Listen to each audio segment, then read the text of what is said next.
আপনি কি কখনো ভেবেছেন মানুষ কিভাবে হারানো হাতকে পুনরায় পায়? একেবারে নিখুঁত হুবহু বাস্তবের মতো হাত আজ আমরা আপনাদের দেখাবো কোরিয়ার এক অত্যাধুনিক ল্যাবে কিভাবে বানানো হয় কৃত্রিম হাত, যেখানে বিজ্ঞান আর শিল্প এক হয়ে তৈরি করে অবিশ্বাস্য নিখুঁততা। ছোট ভুলও এখানে বড় অস্বস্তি সৃষ্টি করতে পারে, আর প্রতিটি ডিটেল মানে প্রাণের স্পর্শ। ভিডিওটি পুরোটা দেখুন, কারণ আমরা দেখাবো প্রথম স্ক্যান থেকে শুরু করে চূড়ান্ত ফিনিশিং কিভাবে জন্ম নেয় এই অনন্য প্রস্থেটিক হাত। সবকিছু জানতে ভিডিওটায় লাইক দিন আর আমাদের চ্যানেলটা সাবস্ক্রাইব করে আমাদের সাথেই থাকুন। চলুন শুরু করা যাক। প্রথমেই শুরু হয় একটি গুরুত্বপূর্ণ ধাপ, নিখুঁত পরিমাপ, কারণ এখানে সামান্য ত্রুটিও গ্রাহকের জন্য বড় অস্বস্তি সৃষ্টি করতে পারে। বিশেষজ্ঞ চিকিৎসকরা প্রথমেই রোগীর সুস্থ হাতের কয়েক ডজন ছবি তোলেন। এরপর একটি বিশেষ সেন্সর দিয়ে হাতের স্কিন টোন বা রং পরিমাপ করা হয়। শরীরের প্রতিটি অংশের রং একরকম হয় না, তাই হাতের তালু, আঙুল এবং কবজির রং আলাদাভাবে নথিভুক্ত করা হয়।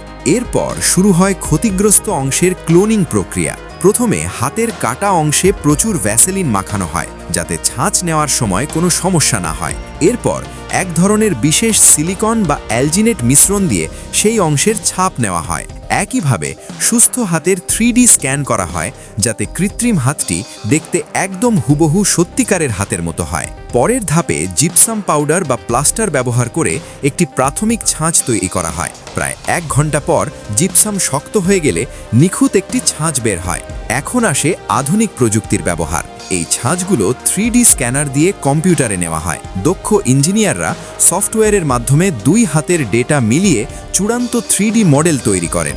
এই 3D মডেলটি 3D প্রিন্টারে পাঠানো হয়। কয়েক ঘন্টার চেষ্টায় একটি প্লাস্টিক মডেল তৈরি হয়, যা হবে আসল হাতের ভিত্তি। পরবর্তী কাজের জন্য এই প্লাস্টিক মডেল অপরিহার্য। এটি হুবহু মানুষের হাতের আকার ধারণ করে।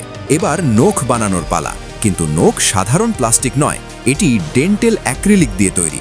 নখের আকৃতি সূক্ষ্মভাবে তৈরি করা হয় এবং পালিশ করা হয়। তারপর প্রথমে নেওয়া ছবির সঙ্গে মিলিয়ে প্রতিটি নখে হাতের রং দেওয়া হয়। ছোট ছোট সাদা দাগ, হলদেটে ভাব সবই ফুটিয়ে তোলা হয়, যেন দেখতে সম্পূর্ণ প্রাকৃতিক মনে হয়।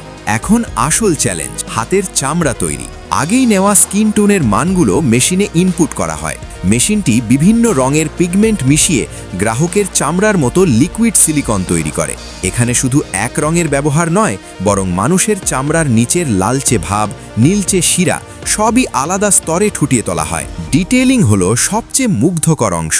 আর্টিস্টরা খুব সূক্ষ্ম তুলি দিয়ে সিলিকনের মধ্যে নীল ও লাল রেখা আঁকেন, যা দেখতে মানুষের শিরার মতো লাগে। এরপর আগে তৈরি করা অ্যাক্রিলিক নখগুলো সঠিক স্থানে বসানো হয়। প্রতিটি আঙুলের ভাঁজ এবং রেখা নিশ্চিত করতে সিলিকন ভ্যাকিউম চেম্বারে রাখা হয়। এতে কোনো বাতাসের বুদবুদ থাকে না এবং হাতটি একদম মসৃণ হয়। পুরো হাতটি একটি ওভেনে রেখে প্রায় 1 ঘন্টা গরম করা হয়। এরপর সিলিকনটি জিপসামের ছাঁচ থেকে আলাদা করা হয়। চূড়ান্ত কালার ম্যাচিং। এখানে আর্টিস্ট রোগীর আসল হাতের সঙ্গে মিলিয়ে ব্রাশ দিয়ে শেষ মুহূর্তের টাচ আপ দেন। তিল, ছোট দাগ, রোদে পোড়া ভাব সবকিছু ফুটিয়ে তোলা হয়, যাতে এটি একেবারেই নকল মনে না হয়। গ্রাহকের কাটা অংশে ময়েশ্চারাইজিং জেল লাগিয়ে খুব সাবধানে এই সিলিকন হাত পরানো হয়, কারণ এটি একদম কাস্টম মেড, তাই বায়ুশূন্য অবস্থায় হাতের সঙ্গে লেগে থাকে এবং সহজে খুলে যায় না। একটি কৃত্রিম হাত তৈরি করতে যে ধৈর্য, মেধা এবং প্রযুক্তি লাগে তা সত্যিই অতুলনীয়। কোরিয়ার এই কারিগররা কেবল একটি প্লাস্টিক বা সিলিকনের অংশ বানাচ্ছেন না, তারা একজন মানুষের আত্মবিশ্বাস ফিরিয়ে দিচ্ছেন। প্রস্থেটিক হাতের দাম প্রায় $5000। শুনতে বেশি মনে হলেও এতে লুকোনো শত ঘন্টার পরিশ্রম এবং নিখুঁত কারিগরি বোঝা যায়। বিজ্ঞান আর প্রযুক্তির এই অবাক করা মেলবন্ধন আপনাদের কেমন লেগেছে? আপনি কি জানতেন যে কৃত্রিম হাত এত নিখুঁত হতে পারে? কমেন্ট করে আমাদের জানান আপনার মতামত। বাই।